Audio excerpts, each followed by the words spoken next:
Le cuir, on croit qu'on prend 2 morceaux, puis pouf, on met sous la machine et ça pique tout seul. Non, il faut savoir que dans la piqûre, il y a des arrondis. La machine, elle fait pas tout toute seule, hein. C'est nous qui guidons le cuir avec nos mains. Donc le cuir se travaille. Faut pas croire qu'on met sous la machine et puis hop, vas-y, ça se fait tout seul.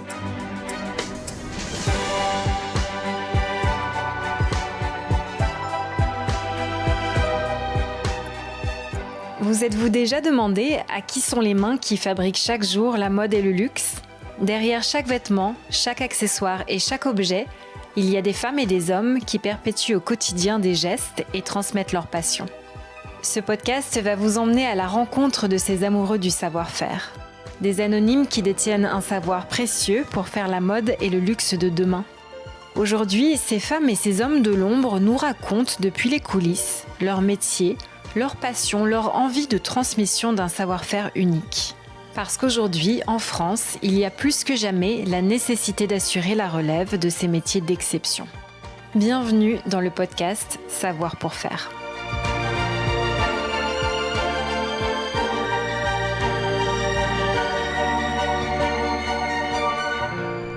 Bonjour.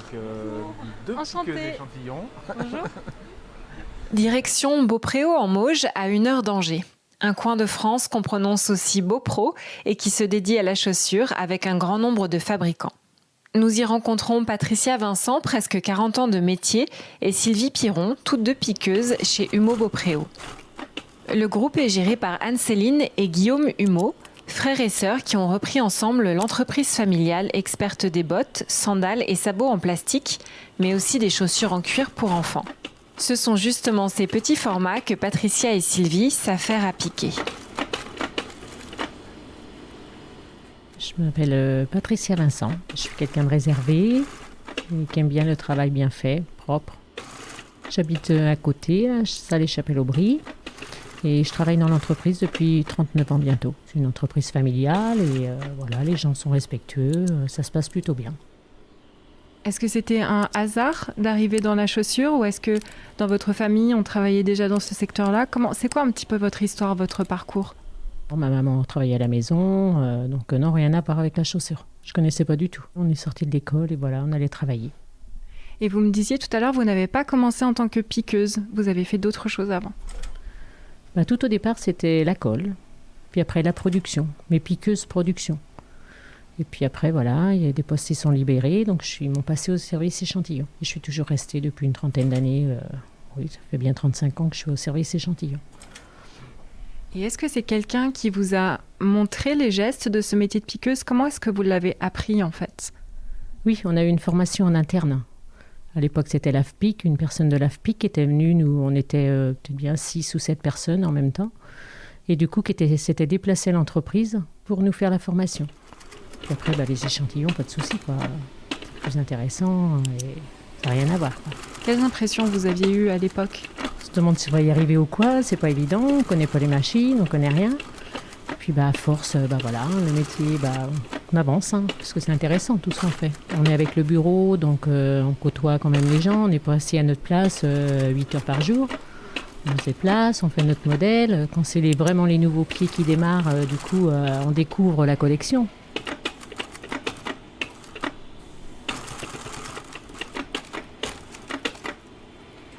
C'est vrai que c'est un peu compliqué, hein. Les gens ne connaissent pas, donc il faut arriver à expliquer ce qu'on fait. Et pourquoi est-ce qu'on dit piqueuse et non pas piqueur ? C'est un métier de femme en fait ? Moi, je connais que des femmes. Après, je sais pas. Peut-être qu'ailleurs, il y a des hommes, j'en sais rien. Après, pourquoi pas, hein, des hommes peuvent être piqueurs aussi, hein, parce qu'il y en a bien qui sont dans la mode et tout. Pourquoi pas, hein. Comment ça se passe aujourd'hui en termes de formation pour devenir piqueuse ou piqueur ? Est-ce que maintenant on passe par des études particulières, une formation particulière ? Vous avez connaissance de ça ? Il existait encore des formations, parce qu'on avait une jeune justement qu'on avait fait une pendant 1 an. Après, c'est une formation de 6 mois, donc 6 mois, je crois. Donc du coup, faut pratiquer après, hein, parce que 6 mois de formation, c'est pas suffisant, quoi. Du coup, il fallait l'aider, parce que c'est pas ces 6 mois qui lui ont suffi pour apprendre tout. Le principal, c'est savoir piquer. Après, les machines, on les apprend au fur et à mesure, les autres machines quand on a besoin. Et à votre avis, pour maîtriser toutes ces compétences que vous avez, combien de temps il faut à peu près? Je dirais au moins 4 ans, 5 ans, au moins. Ça vient pas tout seul. On apprend au fur et à mesure. La collection, nouvelle collection, il y a des choses, les nouvelles machines, les nouvelles piqûres, la différence de fil, tout ça. Donc, tout s'apprend, mais petit à petit, quoi. Derrière vous, la grosse machine avec les bobines, qu'est-ce que c'est? Broderie. Oui. Bah, peut-être que Sylvie va y aller. Tu vas en broderie? T'as de la broderie à faire? Ah oui, d'accord. Bon. Bah, il a tout nettoyé parce qu'elle marchait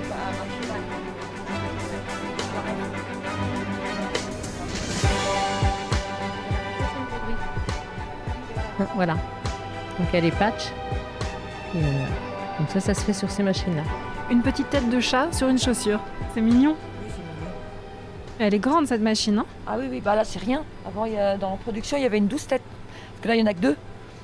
Et c'est très bruyant. Si elle marche. Ça, c'est la machine à broder. Ça, c'est la machine à border. Machine à écraser. Pour écraser le cuir ou au niveau des jointages. Ça, c'est la machine à zigzag. Ça, c'est la bûche. C'est la machine à gutter les empeignes pour les bottes. Parce qu'on galbe l'empeigne. C'est une machine qui chauffe pour mettre des bouts durs. C'est des renforts, si vous voulez, les bouts durs, c'est ça. Faut que ça soit plus costaud, surtout pour les petits qui frottent souvent. Que le cuir ne s'affaisse pas au bout, quoi. Alors ça, c'est la machine à galber les empeignes. T'appuies et ça, je peux la faire actionner, si tu veux. Hop. Ça, c'est chaud. Là, la machine apparaît pour amincir le cuir. Et la machine à refendre pour, pareil, amincir le cuir. Voilà. Ça fait un sacré tas de machines. Oui, plus tu vois les machines à rifter, à mettre les rivets, à mettre les boucles. Mais le plus important, c'est notre machine à piquer. Quand même, voilà. C'est le plus compliqué, on va dire, à apprendre. Surtout.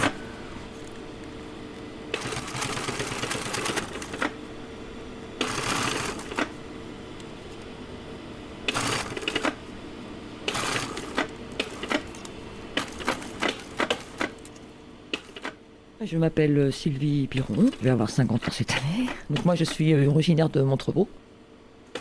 Je suis venue dans la chaussure vraiment par hasard, parce que j'ai fait un BEP CAP commerce. Je me suis retrouvée au chômage, et c'était pour Pôle emploi, c'était, je sais plus comment c'est. La NPE. La NPE, qui m'a envoyé une proposition pour une formation de piqûre. C'était une formation de 2-3 mois à l'époque. Et on était donc 7 personnes. Il manquait de piqueuses déjà à l'époque. Vous voyez, c'était en 89. Ça a été très dur. J'avoue, parce que moi je ne piquais pas du tout, je n'y connaissais strictement rien. J'avais jamais touché une machine à coudre de ma vie. On a tout de suite été mis dans le bain et la contremaîtresse nous demandait beaucoup, quoi. Mais j'ai persisté, en sachant que là à l'époque c'était de la production. C'était pas en échantillon, c'était que de la production. Production égale rendement. Donc j'ai appris beaucoup, C'est vrai que déjà en rendement, faut apprendre la rapidité aussi, la perfection, faut dire ce qui est. Parce que faut savoir, dès qu'on avait un petit point de travers, c'était poubelle. Donc on refaisait, on défaisait jusqu'à ce que ça soit parfait. Donc au fur et à mesure, j'ai pris un peu d'expérience. Il y avait plusieurs catégories de piqueuses. Tu avais les piqueuses qui faisaient que du claquage, par exemple. Qu'est-ce que c'est du claquage? La chaussure, en règle générale, c'est l'arrière, on appelle ça le quartier, et l'avant, l'empeigne. Et le claquage, c'est assembler ces 2 morceaux pour finir la chaussure, quoi, en piqûre. C'est l'opération dernière en piqûre, pratiquement. Moi, j'étais plus dans la catégorie à faire un peu de tout, quoi. Beaucoup de pose doublure. Poser le quartier sur la doublure. Pour moi, c'était le travail le plus intéressant en piqûre. Plus varié, déjà. Je faisais aussi de l'assemblage, du jointage un peu moins, mais bon. Le jointage, c'est jointer 2 pièces ensemble. Donc pour moi, le plus intéressant, c'était quand même la pose doublure. Même si c'était plus dur, c'est plus intéressant.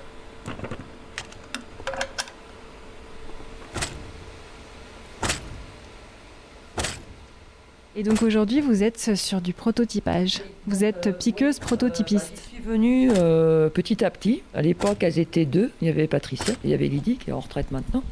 Et quand il y avait beaucoup trop de travail, je venais en dépannage. Donc je faisais échantillon, prototype et production. Je faisais les 2. Donc pour moi, j'ai découvert petit à petit les prototypes et ça me plaisait beaucoup. De combien d'années vous avez eu besoin pour vous sentir à l'aise dans ce métier? Vous disiez qu'au début c'était très dur. C'est très dur au départ, oui. Ah, il faut quelques années. Enfin, après, ça dépend du travail que l'on fait. C'est sûr que quelqu'un qui va faire que des petits assemblages, là, il n'y a pas besoin d'années, de beaucoup d'expérience. Par contre, quelqu'un qui va faire de la pose doublure ou du claquage, là, faut quand même beaucoup d'années de piqûre avant de faire des beaux claquages. Parce qu'il y a claquage et claquage aussi. En tout cas, il y a tout un jargon, tout un vocabulaire. Oui, nous, on s'en rend pas compte parce qu'on est dedans, quoi, depuis des années. Mais bon, moi, je dirais, une bonne piqueuse, faut entre 5 et 10 ans, minimum. Après, en passer à prototype, c'est encore autre chose, parce qu'après, il faut savoir lire sur plan. Il faut savoir qu'en production, on avait des pieds modèles. Le pied fait, qui était terminé, donc c'était plus facile. Tandis que là, en prototype, on a le plan, on a les morceaux qui sortent de la coupe. Et il faut savoir assembler ces morceaux, faire de la qualité, et, faire le mieux possible, quoi.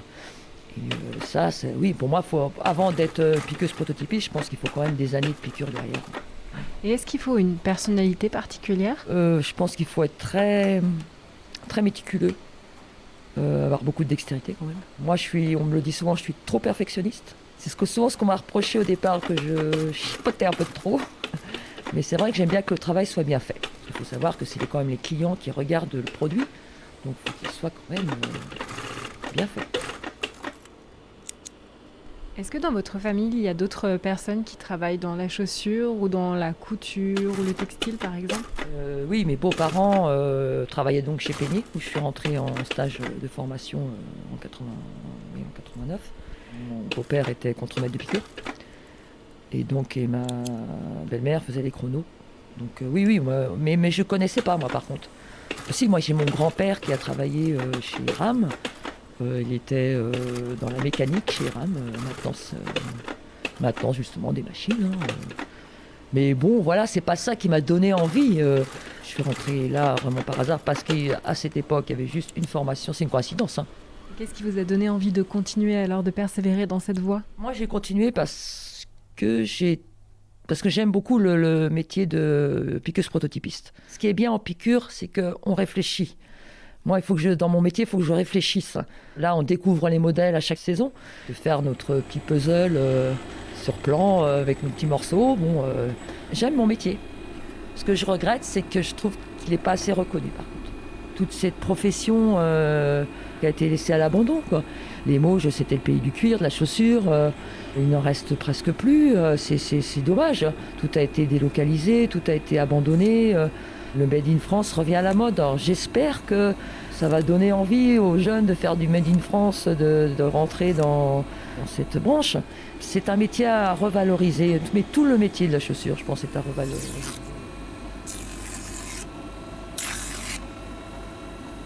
Je reviens sur l'image du puzzle. C'est une super image pour qu'on puisse comprendre de quoi il s'agit. Oui, parce qu'il faut savoir que nous, c'est vrai qu'on ne se rend pas compte quand on achète une chaussure. Je comprends les gens quand ils sont... Bon, c'est une chaussure, quoi. Il faudrait qu'ils regardent plus la chaussure, comment elle est faite. Au niveau des assemblages, des morceaux qu'il y a sur la chaussure, au niveau des piqûres. Il faut s'imaginer tous ces morceaux sans piqûre, étalés sur une table, reconstituer tout ce modèle, quoi.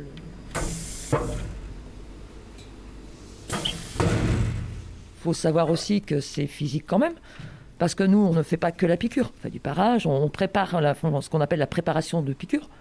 On fait le collage, on utilise beaucoup de machines. Quel est le plus beau compliment qu'on vous ait fait sur votre travail ou qu'on puisse vous faire? Une fois, il y a une personne qui était venue visiter l'usine et elle nous avait dit qu'on faisait de l'art. Et ça fait plaisir. On fait de belles choses avec nos mains et notre machine. C'est notre petit bijou, quoi. On ferait rien sans elle. On est habitué à notre machine. On n'aime pas changer de machine quand on a vraiment notre machine. On n'a pas envie, quand elle tombe en panne, d'en prendre une autre. On n'aime pas. On est habitué à notre petite machine, de ses petits trucs, ses petits défauts, ses petits.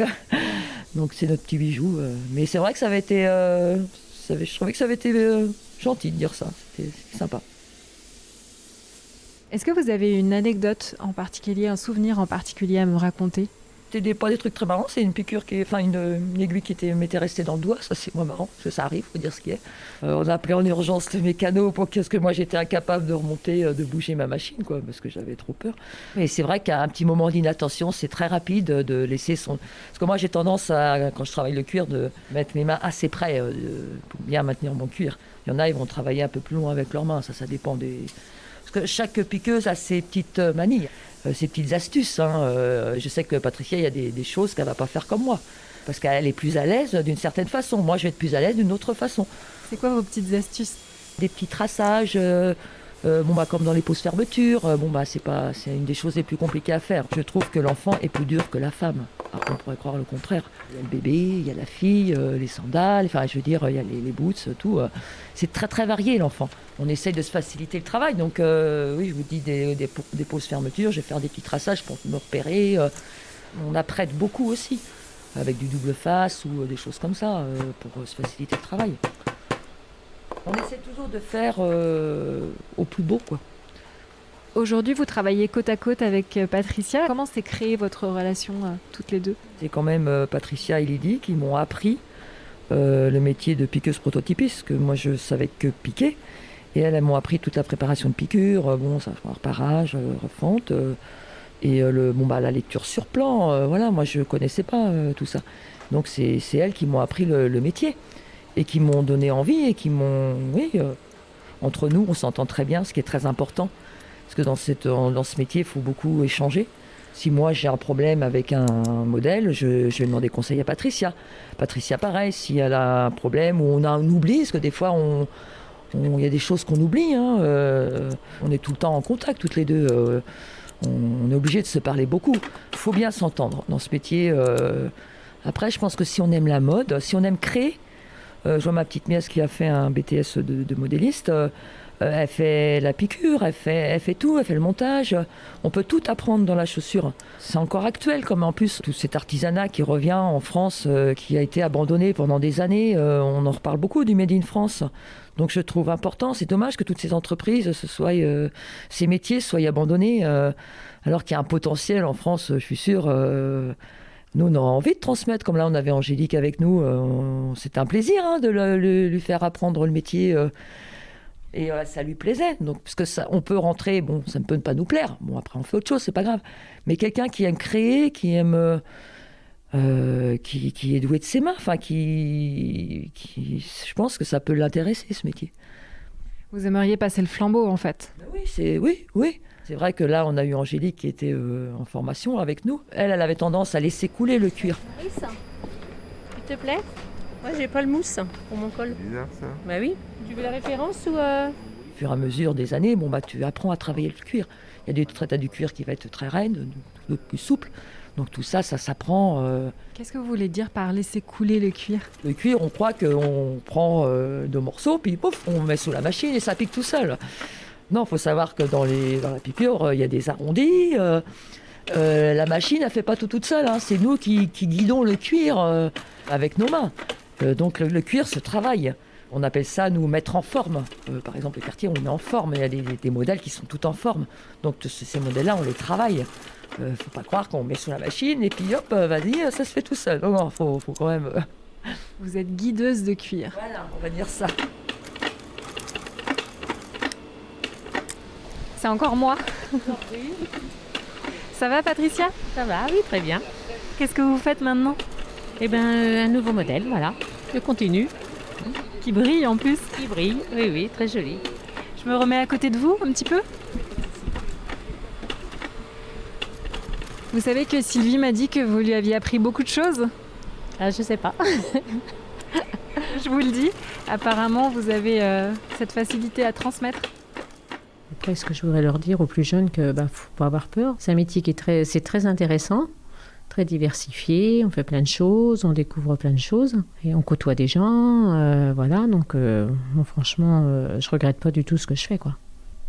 Alors la série de podcasts s'appelle Savoir pour faire. Qu'est-ce que selon vous il faut savoir pour faire une bonne piqueuse? Si vous deviez nommer 3 qualités ou 3 compétences, qu'est-ce que vous diriez? Être minutieuse, patiente, Manuel. très manuelle. Après, c'est d'être toujours réactif et toujours concentré sur ce qu'on fait pour vraiment voir tout, voilà, pour surveiller tout quoi, en fin de compte, s'il y a des défauts, s'il y a quelque chose qui ne va pas, comme je vous expliquais, tous les repères et tout, et les couleurs de fil, quoi, faut pas se tromper, on change à chaque instant, donc c'est ça, très, très concentré tout le temps, quoi. Beaucoup de réflexion. On essaye de ne pas partir ailleurs, quoi, de rester sur notre modèle, sur ce qu'on fait. Et bon, de faire le modèle qu'on nous impose de faire, de suivre et qu'on découvre à la fin quand même. On a un but derrière. C'est le plaisir en fait de voir le travail fini et reconnu, peut-être même de le voir porté aux pieds des enfants. Vous les reconnaissez dans la rue ? Tout à fait, oui. On les repère, les chaussures, voilà. Oui, sans problème. La colle. Il faut que je colle mon velcro sur ma bride. Et là, je lui mets un petit anneau. La colle se met au pinceau. Oui.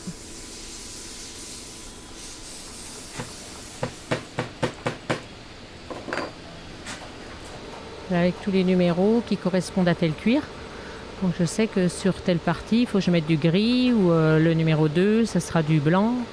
Je suis mon plan en fait. Et est-ce que ça aide de travailler comme ça dans une entreprise familiale ? Est-ce que ça change quelque chose, vous pensez ? Moi, j'ai connu, ça fait très longtemps que je suis là, donc j'ai connu les 2 générations. Évidemment, ça a changé, hein, ça a évolué, tout ça. Hein. Je suis rentrée, il y avait 2 bancs de piqûres. On était, je sais pas combien on pouvait être, hein, peut-être 30. Quelles sont les choses qui vous tiennent à cœur ? Vous parliez par exemple de responsabilité tout à l'heure. Oui, je pense que c'est de la responsabilité quand même, parce qu'il y a le client qui regarde nos modèles, c'est nous qui les avons piqués. Donc je pense qu'il va y avoir beaucoup de conscience professionnelle. Et ça, je pense que pour la garder, il faut toujours être motivé.